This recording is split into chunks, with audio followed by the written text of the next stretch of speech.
hal yang bisa diberikan oleh bisnis travel ini umpamanya mereka bisa menyiapkan dari aspek keagamaannya, mulai sebelum berangkat tentang arti dari umroh. Jadi harus dimaknai umroh sebagai ibadah dan kenyamanan ibadah. Ketika kalau saya ke Saudi itu, ketika diundang sebagai untuk mengisi seminar di Riyadh, itu dalam visa disebutkan ghairu mubarrihin lil umroh, tidak diperbolehkan saya umroh. Jadi kalau umroh saya dianggap ilegal saat itu. Tapi sekarang memang visanya sudah tidak ada bedanya antara orang mau siaha, orang mau jalan-jalan, orang mau ke Jeddah, orang mau ke Riyadh.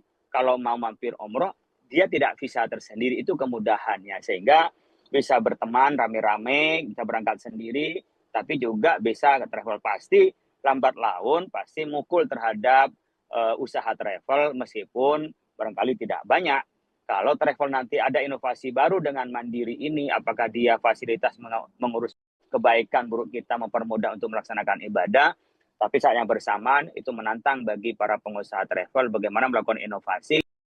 Mereka cukup banyak yang khawatir gitu bisnis mereka kedepannya seperti apa, walaupun secara kultural kalau tadi Pak Kolil katakan bahwa kita ziarah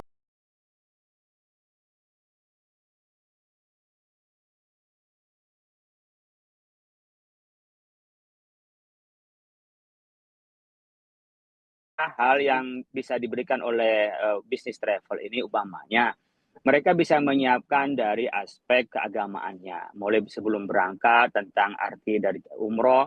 Jadi harus dimaknai umroh sebagai ibadah dan kenyamanan ibadah. Kalau itu bisa diambil, saya pikir dari semua level pun akan butuh terhadap travel umroh ini. Pertama kan kita tidak semua orang mampu menyelami tentang makna umroh umpamanya. Tidak semua orang bisa mengerti tentang bagaimana rangkaian umroh.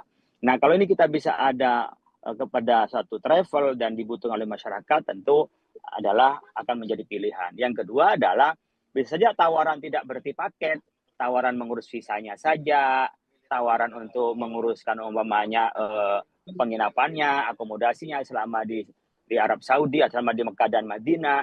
Jadi nanti tidak menjadi satu paket. Kalau dulu kan mulai dari berangkat umroh, kemudian akomodasinya, konsumsinya, sampai pelaksanaan ibadah jadi satu paket. Besok itu mungkin orang dikasih pilihan. Anda mau paket diuruskan hanya umpamanya dari visa sampai akomodasinya. Ada yang minta diuruskan, umpamanya di sana guide, mulai dari guide mulai ziarahnya, kemudian juga guide di dalam ibadah dan pemaknaan ibadahnya. Jadi nanti akan banyak lebih varian ya, varian dalam tawaran-tawaran itu. Nah, kalau dia punya inovasi yang bagus akan bisa mengcover dan akan tetap